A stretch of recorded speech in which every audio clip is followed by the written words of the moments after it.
যুক্তরাষ্ট্র ও রাশিয়ার মধ্যকার টানাপোড়েন যেন প্রতিনিয়ত বাড়ছে। এবার রাশিয়ার পক্ষ থেকে সরাসরি ঘোষণা দেওয়া হয়েছে তারা আর যুক্তরাষ্ট্রের সঙ্গে স্বল্প ও মাঝারি পাল্লার পারমাণবিক ক্ষেপণাস্ত্র মোতায়েনের নিষেধাজ্ঞা মানবে না। পররাষ্ট্র মন্ত্রণালয়ের এই ঘোষণার পর সাবেক রুশ প্রেসিডেন্ট এবং নিরাপত্তা পরিষদের উপপ্রধান দিমিত্রি মেদভেদেভ দিয়েছেন আরও এক হুঁশিয়ারি। তিনি বলেছেন, ন্যাটোর রাশিয়া বিরোধী নীতির জবাবে মস্কো আরও কঠোর পদক্ষেপ নিতে যাচ্ছে। 4 আগস্ট সামাজিক যোগাযোগ মাধ্যম এক্সে দেয়া এক পোস্টে মেদভেদেভ লিখেন, পররাষ্ট্র মন্ত্রণালয়ের নিষেধাজ্ঞা প্রত্যাহারের সিদ্ধান্ত ন্যাটোভুক্ত দেশগুলোর রাশিয়া বিরোধী নীতিরই ফল। এটি এক নতুন বাস্তবতা যা আমাদের প্রতিপক্ষদের মাথায় রাখা উচিত। অপেক্ষা করুন, আরও পদক্ষেপ আসছে।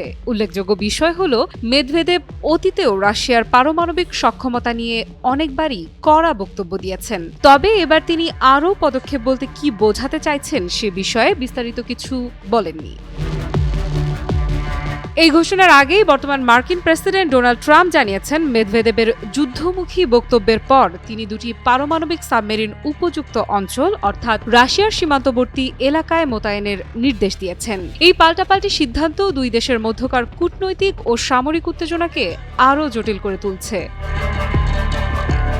রুশ পররাষ্ট্র মন্ত্রণালয়ের বিবৃতিতে বলা হয়েছে, ইউরোপ এবং এশিয়া প্যাসিফিক অঞ্চলে যুক্তরাষ্ট্রের ভূমি থেকে উৎক্ষেপণযোগ্য স্বল্প ও মাঝারি পাল্লার ক্ষেপণাস্ত্র মোতায়েনের সম্ভাবনার কারণে মস্কো তাদের অবস্থান পুনর্মূল্যায়ন করতে বাধ্য হয়েছে। বিবৃতিতে স্পষ্ট বলা হয়, এই শ্রেণীর অস্ত্রের ওপর একতরফা নিষেধাজ্ঞা বহাল রাখার আর কোনো যৌক্তিকতা নেই। মূলত এই উত্তেজনার সূত্রপাত অনেক আগেই 1987 সালে রাশিয়া ও যুক্তরাষ্ট্রের মধ্যে স্বাক্ষরিত হয় INF চুক্তি। সাবেক সোভিয়েত নেতা মিখাইল গর্বাচেভ এবং মার্কিন প্রেসিডেন্ট রোনাল্ড রিগান এই চুক্তির মাধ্যমে 500 থেকে 5500 কিলোমিটার পাল্লার পারমাণবিক ক্ষেপণাস্ত্র ধ্বংসে একমত হন। কিন্তু 2019 সালে ডোনাল্ড ট্রাম্পের প্রেসিডেন্সির সময়ে যুক্তরাষ্ট্র এই চুক্তি থেকে সরে আসে। যুক্তরাষ্ট্রের অভিযোগ ছিল, রাশিয়া চুক্তির শর্ত লঙ্ঘন করেছে। যদিও রাশিয়া বরাবরই দাবি করে আসছে, যুক্তরাষ্ট্র যদি এই ধরনের ক্ষেপণাস্ত্র মোতায়েন না করে তাহলে তারাও করবে না।